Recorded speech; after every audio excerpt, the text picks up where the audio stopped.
Жителям Уфы предложили выбрать один из городских парков для размещения тактильной площадки, которая поможет улучшить самочувствие и поднимет настроение.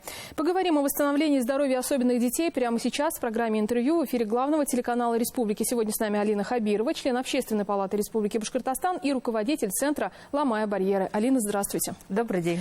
Спасибо, что вы пришли к нам на программу. Вот сейчас вы все еще проводите опрос, но можно уже говорить о промежуточных итогах. Чаще всего за какой вариант голосуют жители Уфы? Есть таких три явных, скажем так, на сегодняшний день лидера, да, но ситуация, конечно, может поменяться, потому что еще мы до сих пор принимаем эти предложения, да, до конца февраля. А так очень много у нас было предложений, да, о том, что нужна Дема. Все-таки это такой отдаленный, да, как бы город в городе. И Норс, очень много писали про парк «Волна», и Черниковка. Там разделилось между нефтехимиков и Первомайским. Вот. Но это вот три таких основных лидера, да, за которые люди отдают как бы голоса. Кто может воспользоваться тактильной площадкой, для чего она нужна, да, и какая работа еще вокруг этого проекта проводится? Несмотря на то, что Центр «Ломая барьеры» работает именно с особенными детьми, да, с детьми с ограниченной возможностью здоровья, но мы всегда акцентируем свое внимание о том, что тактильные площадки, которые мы создаем, они инклюзивны. Это значит, ими могут воспользоваться все. Вот мы с вами, да, люди, которые сидячий образ жизни, люди, которые перенесли инсульт, пожилые, детишки, которые только-только начали ходить, у которых только-только появляется речь, которым нужно, наоборот, помочь активировать речь. Да? Вот, то есть это помимо то, что как бы наши подопечные, да, дети с ограниченной возможностью здоровья.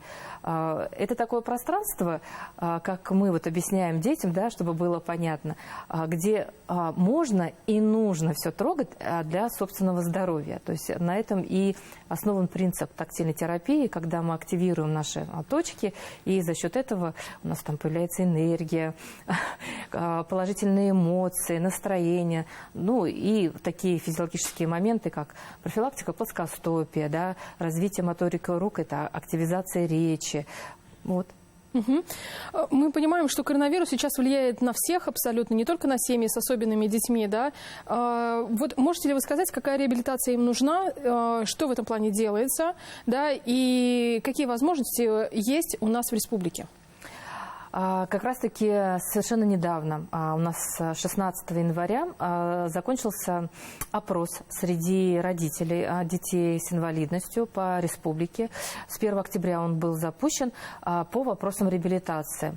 Дело в том, что в Общественную палату к нам обращаются люди с какими-то разными вопросами, связанными с реабилитацией. Кто-то спрашивает, где можно, да? Кто-то спрашивает, где можно найти денег. Ну, различные. Да? Кто-то жалуется, говорит, что не может пройти реабилитацию, там очередь. Кто-то говорит, что такого специалиста нет, чтобы прошла эффективная реабилитация именно его ребенка, потому что у них какое-то особое, да, заболевание. Вот. И вот аккумулируя все вот эти вопросы, мы поняли, что надо получить какой-то небольшой срез, да, как бы картину. Понятно, что мы по каждому поступившему вопросу мы все это ответили, отработали, вот, но мы же должны работать на профилактику, как бы наперед, да, чтобы впредь этих вопросов не было, что-то сразу же отработать. И запустили вот этот опрос.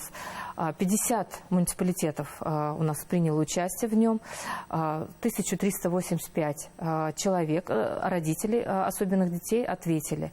И там были различного рода вопросы, и в том числе как бы там пожелания, какие вообще есть дополнительные какие-то рекомендации, еще что-либо. И вот, например, что интересно, оказывается, не все знают, что у нас в республике есть программа, где выдаются за счет бюджета сертификаты на реабилитацию. Это аналог мат-капитала, да, вот как бы если это сравнить, легче объяснить. Раз в год вы получаете сертификат и можете пройти реабилитацию, там номинал около 40 42 тысяч в любом реабилитационном центре, который вы выберете. Вот. И это может быть какая-то коммерческая структура. И, казалось бы, уже третий год, да, существует эта программа. Кто-то уже в третий раз воспользовался этой программой. А все равно вот 60 человек написали, что вообще впервые слышат об этом. О такой возможности, естественно, мы им сбросили как бы все ссылки, где, как они могут это получить, ну, какие нужно там собрать документы, куда обратиться. Давайте тоже для наших телезрителей проговорим. С чего начать? С чего начать? Смотрите, можно просто в поисковике в интернете, да, набрать сертификаты на реабилитацию Республика Башкортостан. Вам там сразу же выйдет постановление и сразу же ссылки. Либо можете написать нам на сайт «Ломая барьеры», .рф, либо какая-то социальная сеть. Мы вам сразу же эти постановления, они у нас уже скачаны, все вам отправим. Есть разработанные флаеры, они такие уже более упрощенные, чтобы не читать такой, ну, скажем так, скучный, большой нормативный документ, да, где четко там все алгоритмы прописаны. Ну, это очень нужная программа, действительно. Да. Поэтому надеемся, что те, кто о ней не знал, вот как раз благодаря нашему интервью и узнал о ней. Надеюсь. Расскажите, пожалуйста, про философию Центра «Ломая барьеры». Для кого вы работаете прежде всего, да? И вот что означает «Ломая барьеры»? Какие барьеры вы имеете в виду? Когда я произношу, что Центр «Ломая барьеры», в первую очередь у людей идет ассоциация, что это какие-то физические, да, барьеры, это доступная среда, это какие-то пандусы, но мы ломаем барьеры прежде всего в голове. Да? Ментальные. Да, ментально. То есть мы, например, для наших подопечных мы говорим, что нет границ, и ограниченные возможности здоровья, это не означает, что нет границ для их развития какого-то потенциала, творческого потенциала, профессионального потенциала. А людям, те, кто, допустим, не было опыта, да, взаимодействия с людьми с инвалидностью, либо у тех, у кого какие-то были стереотипы, они все равно есть в нашем обществе, да, по отношению к инвалидам, мы разрушаем тем, что вовлекаем их в наши проекты, они принимают участие, знакомятся с нашими подопечными, у них появляется опыт, как с такими детьми, с людьми с инвалидностью взаимодействовать, и, соответственно, у нас рушатся все барьеры, да. Тут уже коммуникационные барьеры. То есть мы идем вот к инклюзивному, толерантному обществу именно через личное соучастие. Правда ли, что чаще всего не хватает простого человеческого общения? Совершенно верно.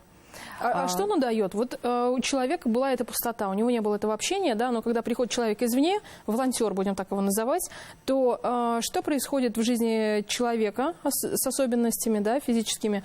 Меняет ли это его жизнь и дает ли это какой-то импульс для дальнейших, ну, так скажем, побед? Конечно, смотрите, нам всем нужны какие-то ориентиры, да, в этой жизни, какие-то направления. И если человек одинок, во-первых, это большая действительно проблема, да. Тут даже мы не говорим там про какие-то целеполагания или еще что-либо, просто элементарное человеческое общение, да, не чувствовать себя одиноким. Вот. Но уже когда человек общается, ну, назовем это так, с наставником, да, с человеком, у которого там большой социальный какой-то опыт, активная жизненная позиция, ты общаешься с этим человеком, ты начинаешь как бы в эту среду погружаться, да, и незаметно для себя тоже проявлять какую-то активность, такую, ну, жизненную активность. У самого начинает меняться какое-то мышление, да, то есть мы можем перейти, сделать так, чтобы ребенок перешел от иждивенческой модели поведения, ну, к более такой проактивной, да, поэтому огромный потенциал, это исходит именно из общения. Ну и как раз у вас есть акция, которая называется «Погуляй со мной». Расскажите, пожалуйста, как стать ее участником и много ли сегодня тех, кто в ней принимает участие? Легко стать участником, да, у нас есть социальная сеть ВКонтакте, прям так и называется «Погуляй со мной» группа, социальная акция, либо как бы есть вкладка на сайте lomayabarriere.rf, где можно написать, что хочу принять участие. Участие у нас там бесплатное, при этом мы сейчас делаем так, чтобы эта акция проходила не только в Уфе, она на сегодняшний день проходит в 12 городах республики, для того, чтобы как бы, ну, больше охватить детей, потому что в общении нуждаются все, и из отдаленных городов и районов. Да? Вот. Сейчас у нас скоро будет школа кураторов социальной акции «Погуляй со мной», где мы еще где-то около 3 кураторов примем, то есть еще в 3 городах у нас где-то, ну, планируем, да, что это появится. Вот. И также, это вот я как бы сказала, что это про детей, да, как бы кто может принять участие. А волонтер, любой человек, кто, ну вот, откликнулась, да, отзывается вот эта акция, но не имеет опыта, но может выделить 1-2 часа в неделю, в месяц, в полгода, да, для того, чтобы принять участие. Пожалуйста, тоже пишут нам в социальных сетях, на сайте, и мы уже находим какие-то точки соприкосновения, потому что даже по компетенции человека может, допустим, какую-то найти точку соприкосновения. Кулинарный мастер-класс провести, урок английского языка. И сейчас же все это можно дистанционно. Вот, то есть, как бы, потому что мы тоже в реалии живем, понимаем, да, заботимся о здоровье наших детей. И сейчас очень много что мы перевели на дистанционный режим. Спасибо вам большое, Алина. Я думаю, у нас очень интересный разговор получился. И те, кто захочет стать волонтером, обязательно к вам обратятся.